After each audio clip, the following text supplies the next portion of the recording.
কি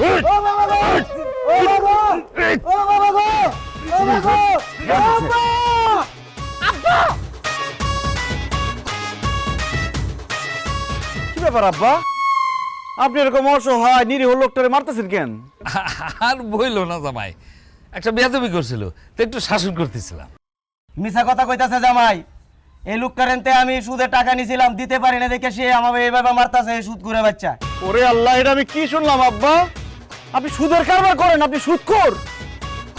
আপনার মেয়ের সাথে টেলিফোনে বিয়ের আগে আপনি আমার বলছেন টেলিফোনে যে আপনার লাইব্রেরির ব্যবসা আছে, আপনার লাইব্রেরির নাম নাকি করিম বই বিতান। আপনার লাইব্রেরি আছে, আমি তো ভাবছি আপনি একজন জ্ঞানী লোক, এই জন্য আপনার মেয়ের আমি বিয়ে করছি। এখন তো দেখতেছি আপনি একটা সুদখোর।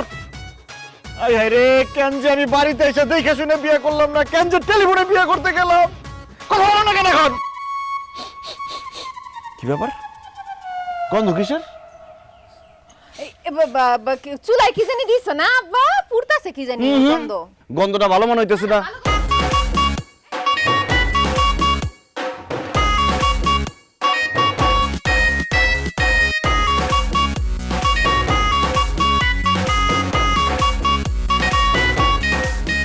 মিয়া ভাই, আপনি সব কি খাইতেছেন?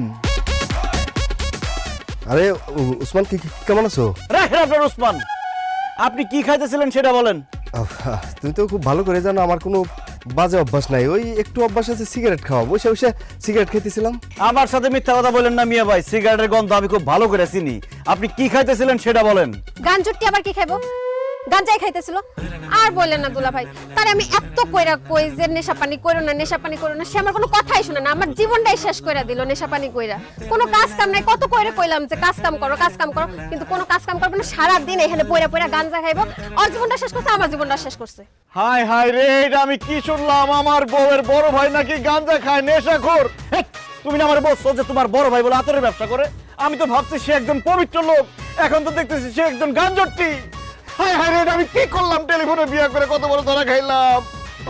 রিনা আবার কিছু হলে রিনা আবার কিছু হলে তোর ভয় নাই, আমরা আবার কিছু হলে রিনা আবার কিছু হলে।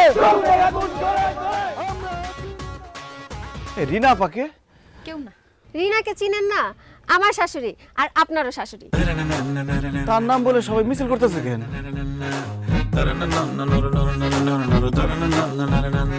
ভাইসা, তাহলে কথা হলো আমার এক থাপ্পড়ে 32টা দাঁত ফেলাই দেবো। হ্যাঁ, আমি নির্বাচনে আলোচনা করতেছি, তার মধ্যে এই শোন। হ্যাঁ, তাহলে শুনুন ভাই সব, যা বলতেছিলাম, গতবার আমি পাশ করতে পারি নাই, তবে এবার যদি আপনারা আমাকে পাশ করায় নিয়ে আসেন, আপনাদেরকে আমি পাশ দেব।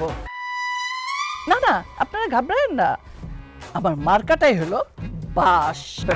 আর বাঁশ হলো অনেক উপকারী জিনিস, বাঁশ দিয়ে ঘরবাড়ি হয়। আম্মা,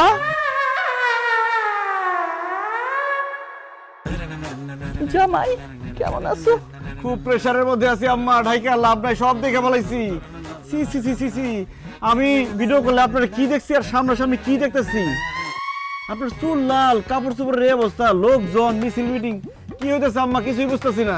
মিছিল দিব না, রিনা আপাতত সামনের বছর চেয়ারম্যান নির্বাচন করব। চুপ কর, যা আমার চোখের সামনে সরে যা, যা বলছি। জামাই, ওদের কথা তুমি কিচ্ছু বিশ্বাস করো না, ওরা সব মিছা কথা কইতাছে। আমি নামাজ রোজা ইবাদত নিয়েই আছি, ওই একটু আর কি মিছিলের সামনে একটু পড়ে গেছিলাম, এই আর কি। চুপ করেন, মিথ্যা কথা বলতে আপনার লজ্জা করে না? নিজের চোখে তো দেখলাম আপনি রাজনীতি মিছিল মিটিং নিয়ে ব্যস্ত। আয় হায় রে, কি ভাইবা আমি এই ফ্যামিলিতে বিয়ে করলাম? এখন তো দেখতেছি শাশুড়ি রাজনীতি করে, শ্বশুর সুদ খায়, সম্বন্ধী নেশাখোর। না না না, এই ফ্যামিলির সাথে আমি কোনো সম্পর্ক রাখুম না বকুল, আমি তোমার আজকে তালাক দেবো। বাবা বাবা, এটা তুমি কি কইলা? আমার মেয়ের এত বড় সর্বনাশ করো না। ও জামাই বাবা, মাত্র আমার মাইয়াটার বিয়ে হয়েছে, এখন যদি তুমি ওরে তালাক দিয়ে দাও, আমাদের মান সম্মান বলতে কিচ্ছু থাকবো না। ওসমান ভাই, আমার বোনদের তুমি এত বড় শাস্তি দিও না। হ্যাঁ দুলা ভাই, আপনি তাকে পাপের শাস্তি বকুলরে কেন দিবেন? আপনি বকুলরে এত বড় শাস্তি দিয়েন না প্লিজ। দেখেন, আপনার সাথে যেহেতু আমার বিয়ে শাদী হয়েই গেছে, আমি আপনার সাথে সংসারটা করতে চাই, আপনি আমার তালাক দিয়েন না। ঠিক আছে, আমি তালাক দেবো না, কিন্তু আমার একটা শর্ত আছে। বলো বলো জামাই বাবা, শর্তটা বলো। আম্মা, আপনি আমার টেলিফোনে যা বলছেন তাই হইতে হইব, এইসব মিছিল মিটিং বাদ দিতে হইব। আর আব্বা, আপনার সুদের ব্যবসা ছাড়তে হইব।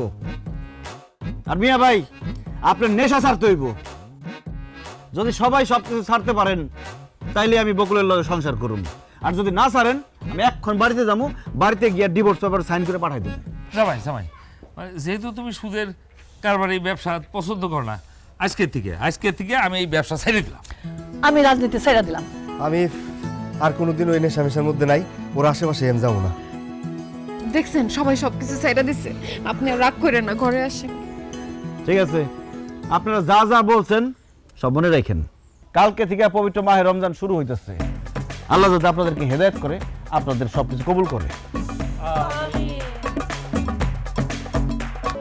হান্নান, টাকা চাইছো, টাকা দিতাছি, কিন্তু প্রতি মাসে সুদ কিন্তু ঠিকঠাক দেওয়া চাই। আর তা যদি না দাও, আমি কেমন মানুষ সেটা তো জানোই। মনে থাকে জানো, এটাও টাকা, যাও। সি সি সি আব্বা, আপনি আমার কথা দিচ্ছেন আপনি আর কোনোদিন সুদের কারবার করবেন না, এরপরেও আপনি রোজা রমজানের দিনে সুদ খাইতেছেন। দেখো জামাই, এটা আমার ব্যবসা, এটা আমি ছাড়তে পারবো না। সুদ কোনো ব্যবসা হইতেই পারে না, সুদ খাওয়া হারাম। আমি থাকতে আপনার সুদের ব্যবসা করতে দেব না। সুদের ব্যবসা আমি করব, সুদ খাবই। আমার এতদিনের ঠান্ডা তো আমি বন্ধ করে দিতে পারি না। তোমার ভালো লাগলে তুমি থাকবা, নাহলে চলে যাও। আপনি কি বলতেছেন এইসব? আমি চলে যাব? তোমার শ্বশুর যা কইছে একদম ঠিক কইছে। তোমার শ্বশুর যেমন সুদের ব্যবসা ছাড়তে পারবো না, আমিও তেমন রাজনীতি ছাড়তে পারবো না। তোমার জন্য আমি কেন স্বপ্ন ভঙ্গ করব? আমার কত দিনের স্বপ্ন আমি মহিলা চেয়ারম্যান হব। তাই আমি সিদ্ধান্ত নিছি, সামনে ইলেকশন, এখন থেকে আমি মাঠে যাবো, মিটিং মিছিল করুম। আব্বা, আম্মা, তোমরা যেহেতু তোমাকে কথা কই দিছো, তাহলে আমি আমার কথাটা কই। আমি আর আমার বউ এই রোজা টোজা রাখতে পারুম না। যেই জিনিসে অভ্যাস নাই ওই জিনিস কইরা আমি আমার শরীরটা তো নষ্ট করতে পারি না। আর এই ব্যাপারে যদি আমার কেউ বাধা দিতে আসে, তাহলে আমি ভুলে যাবো সে আমার বোনের জামাই। দেখেন দুলা ভাই, আপনি মেহমান মানুষ, মেহমানের মতো থাকেন। আমাদের সংসারে এত খবরদারি করতে আসেন না তো। আর আমি রোজা থাকতে পারবো না, আমার রোজা থাকতে কইেন না। বকুল, তোমার মা বাবা ভাই ভাবি সবাই তাদের মতামত জানাই দিচ্ছে, তুমি কি কিছু বলবা? আমি আর কি কমু? আমার বাবা মা ভাই ভাবি যা বলছে আমিও তাদের সাথে একমত। আমি যেমন আছি তেমনই থাকুম। আমি আপনার জন্য নিজের এত পরিবর্তন করতে পারবো না। ও আচ্ছা বকুল, আমি সবসময় চাইছিলাম একজন নম্র ভদ্র নামাজি পরহেজগার মেয়ে আমার বউ হইব। তোমার ছবি মোবাইলে প্রথমে দেখা আমার তোমার সেরকম মেয়ে মনে হয়েছে। এই জন্য আমি আর দেরি না কইরা তাড়াতাড়ি টেলিফোনে বিয়েটা সেরে ফেলাইছি, যাতে আমি দেশে আসতে আসতে তোমার আরেক জায়গায় বিয়ে না হয়ে যায়।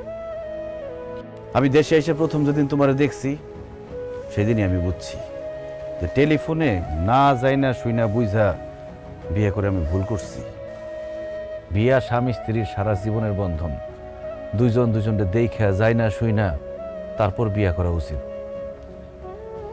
টেলিফোনে মানুষ বেশিরভাগ সময় মিথ্যা কথা বলে। এই যে যেমন তুমি, তোমার পরিবারের আর মানুষরা আমার টেলিফোনে ভিডিও কলে যেমন দেখাইছো, যেমন কইছো, বাস্তবে ঠিক তার উল্টা। আমি বাড়িতে আইসা মনে মনে যেরকম বউ চাইছিলাম তোমার সেরকম গইরা তোলার চেষ্টা করছিলাম। দেখো বকুল, কিছুদিন পরে আমাকে সন্তান হইব। একজন সন্তান কিন্তু তার মায়ের কাছ থেকে সত্যিকারের শিক্ষাটা পায়। মা ভালো হইলে সন্তান ভালো হয়, মা শিক্ষিত হইলে সন্তান শিক্ষিত হয়, মা যদি নম্র ভদ্র হয় সন্তানও নম্র ভদ্র হয়। আর আম্মা আব্বা বেশিরভাগ সময় তো আমি বিদেশে থাকুন, আপনাকে ছায়া তো আমার সন্তানের উপর পড়ব। আপনারা যদি ভালো হন তাহলে তো আমার সন্তান আপনার কাছ থেকে ভালোটাই শিখব, আর আপনারা যদি খারাপ হন তাহলে আমার সন্তান তো খারাপটা শিখব। সেই জন্য আমি আপনাদেরকেও সঠিক রাস্তায় আনতে চাইছি, আল্লাহর রাস্তায় আনতে চাইছি। কারণ একদিন আপনার আমার সবারই তো মরতে হইব, আল্লাহর কাছে ফেরত যাইতে হইব। 2 দিনের দুনিয়ার আরামায় এসেছে, যাতে পরকালে আরামায় এসে থাকতে পারেন সেই ব্যবস্থা করতে চাইছিলাম। কিন্তু আপনারা যেহেতু আমার কথা শুনলেনই না, মুখের উপর আমরা না করে দিলেন, তাহলে তো এখানে আমার আর থাকার কোনো দরকার নেই। বকুল কোনো বেনামাজি, বেরোজগারি, বেপর্দা মেয়ের সাথে আমি সংসার করব না। যার ভাই একজন নেশাখোর, মা একজন মিথ্যাবাদী, তাদের সাথে আমি কোনো সম্পর্ক রাখবো না। এই সিদ্ধান্তটা আমি আমার আর আমার ভবিষ্যৎ প্রজন্মের কথা চিন্তা করে নিলাম। বকুল, আমি বাড়িতে যাইতেছি। বাড়িতে গিয়ে তোমার কাবিনের টাকা আর ডিভোর্স লেটার পাঠাই দেব। ভালো থাইকো, ভালো মানুষ হয়ে থাইকো।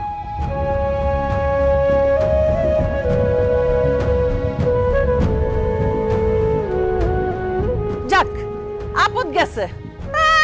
ও আমার মাইয়ারে বলে ডিভোর্স দিব। এই তুই কি আমার মাইয়ারে ডিভোর্স দিবি রে? আমার মাইয়াই তোরে ডিভোর্স দিব। ও মা, তুই চিন্তা করিস না, তোরে আবার আমরা বিয়া দিব, তবে এইবার টেলিফোনে না। কেন অনুষ্ঠান কইরা? চলো তো চলো।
কিরে, তুই নাকি বাড়ির কারোর সাথে কথা কস না, সারাক্ষণ চুপচাপ বসে থাকিস, মন খারাপ করে বসে থাকিস, খাওয়া দাওয়া করিস না, কি হয়েছে তোর?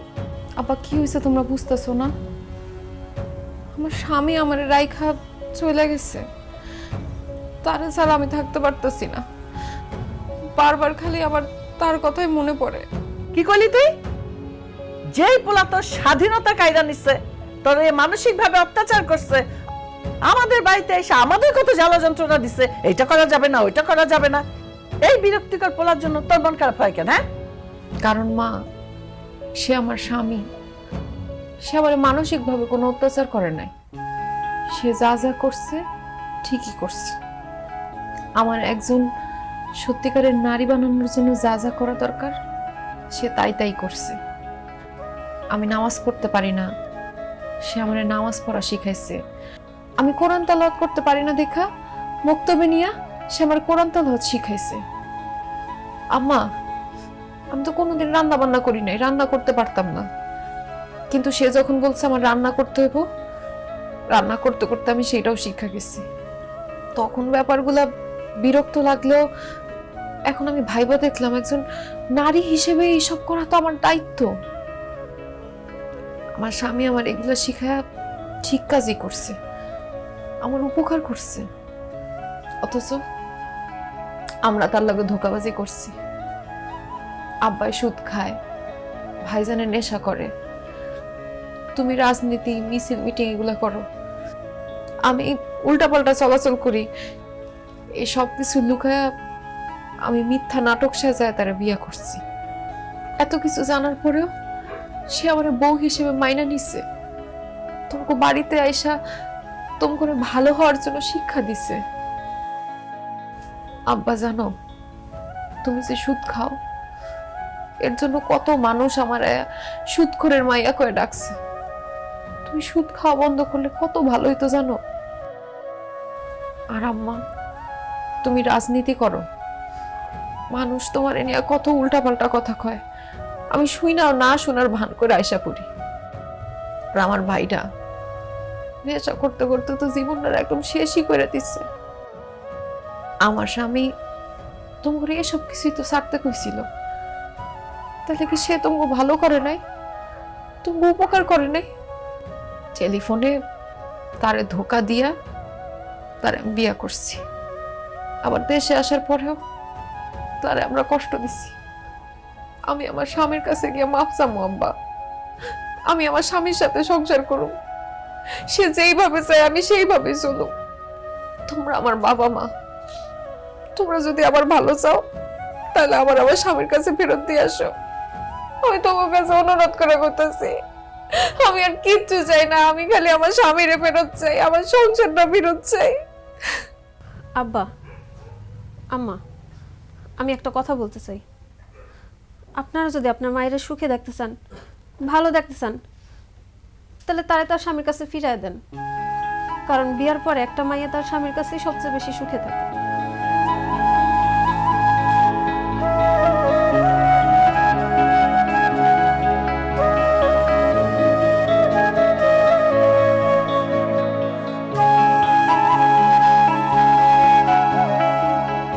বকুল, তুমি এত রাতে আমাদের বাড়িতে আসছো কেন? আমি আমার স্বামীর কাছে আইছি, স্বামীর সাথে সংসার করতে আইছি। তুমি কেমনে আমার লোক সংসার করবা? আমি যেমন বউ চাই তুমি তো তেমন হইতে পারবে না, আর আমি তোমার জোর করে আমার মনের মতো বানাইতেও চাই না। আপনার জোর করণ লাগবো না, আমি নিজের থেকে আপনার মনের মতো বউ হব। আপনি যেভাবে বলবেন, যা বলবেন, যেমনে বলবেন, আমি সেইভাবেই চলুন। বিশ্বাস করেন, আপনি আমার বাড়িতে রাইখা আসার পরে আমি বুঝতে পারছি আপনি খুব ভালো একটা মানুষ। আপনার মতো একটা ভালো মানুষের সাথে যদি আমি সংসার করতে না পারি তাহলে তো আমার জীবনটাই বৃথা। আর আপনি আমার জন্য যা যা করছেন, যা যা আমারে করতে বলছেন, সব তো আমার ভালোর জন্যই বলছেন। আমি তখন বুঝতে না পারলেও আপনি চলে আসার পরে বুঝতে পারছি। তাই আমি সিদ্ধান্ত নিয়ে ফেলছি, আমি আপনার সাথে সংসার করতে চাই। মরণের আগ দিন পর্যন্ত আপনার হাত ধরে বাঁচতে চাই। আগে যা হয়েছে হয়েছে, কিন্তু আমি আপনার এমন কথা দিতেছি, এখন থেকে আমি 5 ওয়াক্ত নামাজ পড়ুম, কোরআন তেলাওয়াত শিখুম, সব রোজা রাখুম।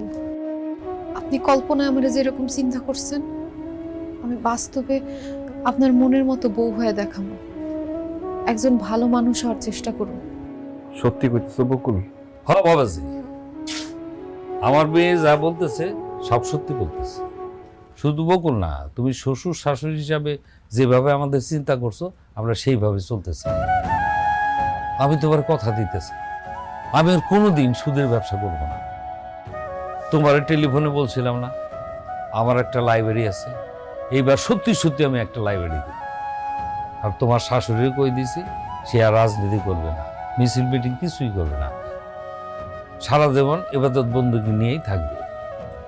জানো বাবাজি, আমার মেয়েটা তোমারে অনেক ভালোবাসে। ওসমান, নেশা করে আমি আমার জীবনটাকে শেষ করে ফেলেছি। তোমার কথা একটু হলেও আমার চোখ খুলছে। আমার বোনের সাথে তুমি সংসার করবে এর জন্য বলতেছি না রে ভাই। আমি আজকে মন থেকে বলতেছি ভাই, আমি আর কোনোদিন নেশা করুম না। এখন থেকে ঠিক মতো কাজকর্ম করুম, সংসারের হাল ধরুম, বাপ মার সেবা যত্ন করুম। তুমি আমার বোনদের মাইনে নাও। আমি চাই যে তোমরা দুইজনে সুখে শান্তিতে সংসারটা করো ভাই। কি হলো? এখনো কি আমার উপর আপনার রাগ কমে নাই? এখন আমরা মাফ করবেন না? তুমি আমার স্ত্রী, তোমার উপর কি আমি রাগ করে থাকতে পারি? আল্লাহর কাছে লাখ লাখ শুকরিয়া। আল্লাহ তোমারে আর তোমার পরিবারের সবারই হেদায়েত দান করছে। আজকে যে আমার কি খুশি লাগতেছে, আমিও তোমার কথা দিতেছি, আমি সারা জীবন আদর্শ স্বামী হয়ে বাঁচি, তোমার ভালোবাসা, তোমার হাত ধরে বাঁচি।